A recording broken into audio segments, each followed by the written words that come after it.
बार की बात है, एक अपहरणकर्ता था जिसकी कहानी उसके दिल में छिपे हुए दर्द से शुरू होती है। उसकी बेटी की मृत्यु ने उसे प्रतिशोध की आग में झोंक दिया था। वह पैसे की जगह खून की मांग करता है, जैसे कि वह अपनी खोई हुई खुशी को वापस पाने की कोशिश कर रहा हो। जब एक नन्ही लड़की अपहरणकर्ता से पैसे की पेशकश करती है, तो हमें पता चलता है कि वह स्थिति को समझने की कोशिश कर रही है। लेकिन अपहरणकर्ता उसकी बात को ठुकरा देता है, जैसे वह उसकी मासूमियत को नहीं देख सकता। जैसे ही अपहरणकर्ता खून इकट्ठा करने की कोशिश करता है, लड़की की स्थिति और भी गंभीर बन जाती है। वह हर संभव कोशिश करती है कि वह खुद को बचा सके, लेकिन उसकी ताकत धीरे धीरे समाप्त होती जा रही है।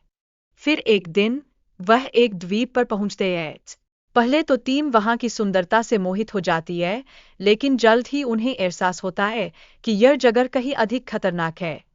द्वीप पर उन्हें कई अजीब चीजें देखने को मिलती है, जैसे कि हर जगह लटके हुए गुड़िया।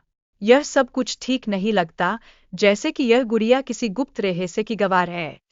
एक बार एक पात्र जो अकेले लौट रहा था, उसे एक डरावनी गुड़िया का सामना करना पड़ता है। इस गुड़िया का चेहरा देखकर वह डर जाता है, क्योंकि यह उसे जान से मारने की कोशिश करती है। जब वेरोनिका और उसकी टीम एक पुरानी से घर में जाती है, तो उन्हें अजीब सी घटनाएं देखने को मिलती है, जैसे दरवाजा अपने आप खुल जाता है, मानो कोई अदृश्य शक्ति वहां हो। जूलियन ने अपनी पुरानी यादों को साझा किया। वह बताता है कि पहले लोग यहाँ उसकी दुर्ग भरी कहानी सुनने आया करते थे, जैसे कि वे उसकी पीड़ा को समझने के लिए आए हों। इस बात को आगे बढ़ाते हुए जूलियन शेयर करता है कि उसकी बेटी की आत्मा उसी द्वार पर है, लेकिन उसका शरीर कहीं खो गया है। इसलिए जूलियन ने गुड़ियों को लटकाना जारी रखा। फिर कैंपिंग के दौरान लोग आराम से सोने की कोशिश कर रहे थे, लेकिन अचानक बाहर से अजीब आवाजें सुनाई देती है। यह स्थिति सभी के लिए बहुत तनावपूर्ण हो जाती है। इस बीच जोली और जूलियन के बीच एक दिलचस्प बातचीत होती है। वे परिवार के मुद्दों पर चर्चा करते हैं, जैसे कि एक दूसरे के दुर्ग को कैसे साझा किया जाए। लेकिन रात के बीच में अचानक जोई पर एक अज्ञात व्यक्ति हमला करता है। यह घटना सभी को चौंका देती है, जैसे कि कहानी की धड़कन और भी तेज हो जाती है। अब जोई और उसके साथी दो गायब सदस्यों की तलाश में हैं। उनके उदासीन और असंवेदनशील व्यवहार के कारण चिंता बढ़ती जा रही है। जोई के साथी टोरी और एक लड़का जूलियन के घर पहुंचते हैं। जूलियन एक पेड़ के सामने खड़ा होता है, जहां पर एक गुड़िया लटकी हुई है, जैसे कि वह कुछ महत्वपूर्ण बताना चाहती हो। लेकिन अचानक जूलियन की बेटी डोरी उस लड़के पर हमला कर देती है।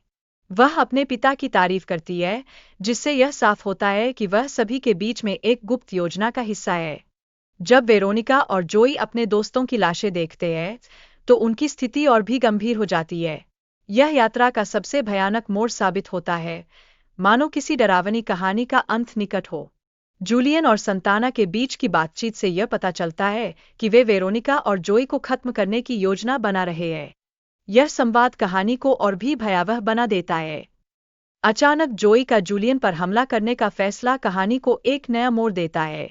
यह दिखाता है कि वह अपनी मित्रों के लिए लड़ने के लिए पूरी तरह तैयार है, जैसे कि वह एक सच्चे नायक की तरह खड़ा हो गया हो।